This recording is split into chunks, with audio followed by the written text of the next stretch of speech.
നരേന്ദ്രമോദിയെയും കേന്ദ്ര സർക്കാരിനെയും പ്രശംസിച്ച വീണ്ടും ശശി തരൂർ എം.പി. കോവിഡ് കാലത്ത് ആഗോള ആരോഗ്യ നയതന്ത്രത്തിൽ ഇന്ത്യ പ്രധാന പങ്കാളിയായി മാറിയെന്ന് തരൂർ പറയുന്നു. വാക്സിൻ കയറ്റുമതിയിലൂടെ ഇന്ത്യയുടെ ആഗോള പ്രതിച്ഛായ നരേന്ദ്രമോദി വർദ്ധിപ്പിച്ചുവെന്നും തരൂരിന്റെ പ്രശംസ. ഇംഗ്ലീഷ് മാധ്യമത്തിൽ ഇന്ത്യക്ക് കോവിഡിന്റെ വെള്ളി വെളിച്ചമെന്ന ലേഖനത്തിലാണ് ശശി തരൂർ എം.പി. നരേന്ദ്രമോദിയെയും കേന്ദ്ര സർക്കാരിനെയും വാനോളം പ്രശംസിച്ചത്. കോവിഡ് കാലത്ത് മോദി സർക്കാരിന്റെ വാക്സിൻ നയതന്ത്രം പ്രശംസനീയമാണെന്ന് ചൂണ്ടിക്കാട്ടിയാണ് തരൂരിന്റെ പുകഴ്ത്തൽ.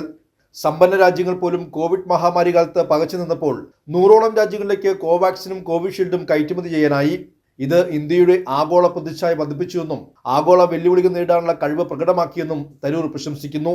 ആഗോള ആരോഗ്യ നയതന്ത്രത്തിൽ ഇന്ത്യ ഒരു പ്രധാന പങ്കാളിയായി മാറിയെന്നും തരൂർ എഴുതി. ആഗോള നേതൃത്വത്തിന്റെ ശക്തമായ ഉദാഹരണം കൂടിയാണ് മോദിയുടെ വാക്സിൻ നയതന്ത്രമെന്നും തരൂർ പ്രശംസിച്ചു. COVID-19 വാക്സിനുകളുടെ പാർശ്വഫലം സംബന്ധിച്ച് ഇപ്പോഴും വിവാദ ചർച്ചകൾ നടക്കുമ്പോഴാണ് തരൂരിന്റെ പ്രശംസ.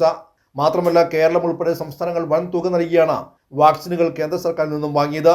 മഹാമാരി കാലത്തും ആരോഗ്യരംഗത്തെ കച്ചവടമാക്കി മാറ്റിയ കേന്ദ്ര സർക്കാർ നയത്തിനെതിരെ വലിയ പ്രതിഷേധം കേരളത്തിൽ ഉയർന്നു വരികയും ചെയ്തിരുന്നു. റഷ്യയ്ക്കും ഉക്രൈനും ഒരുപോലെ സ്വീകാര്യനായ പ്രധാനമന്ത്രിയാണ് മോദിയെന്ന തരൂരിന്റെ പ്രശംസയും നേരത്തെ കോൺഗ്രസിൽ വിവാദമായിരുന്നു. മോദിയുടെ അമേരിക്കൻ സന്ദർശനത്തിനെയും തരൂർ പുകഴ്ത്തിയിരുന്നു. പാർട്ടിക്ക് ദോഷം വരുത്തുന്ന രീതിയിലുള്ള പരസ്യ പ്രസ്താവനകൾ പാടില്ലെന്ന ഹൈക്കമാൻഡ് നിർദ്ദേശം കർശനമായിരിക്കെയാണ് തരൂരിന്റെ മോദി പ്രശംസ ആവർത്തിക്കുന്നതെന്നും ശ്രദ്ധേയം. കൈരളി ന്യൂസ്, ദില്ലി.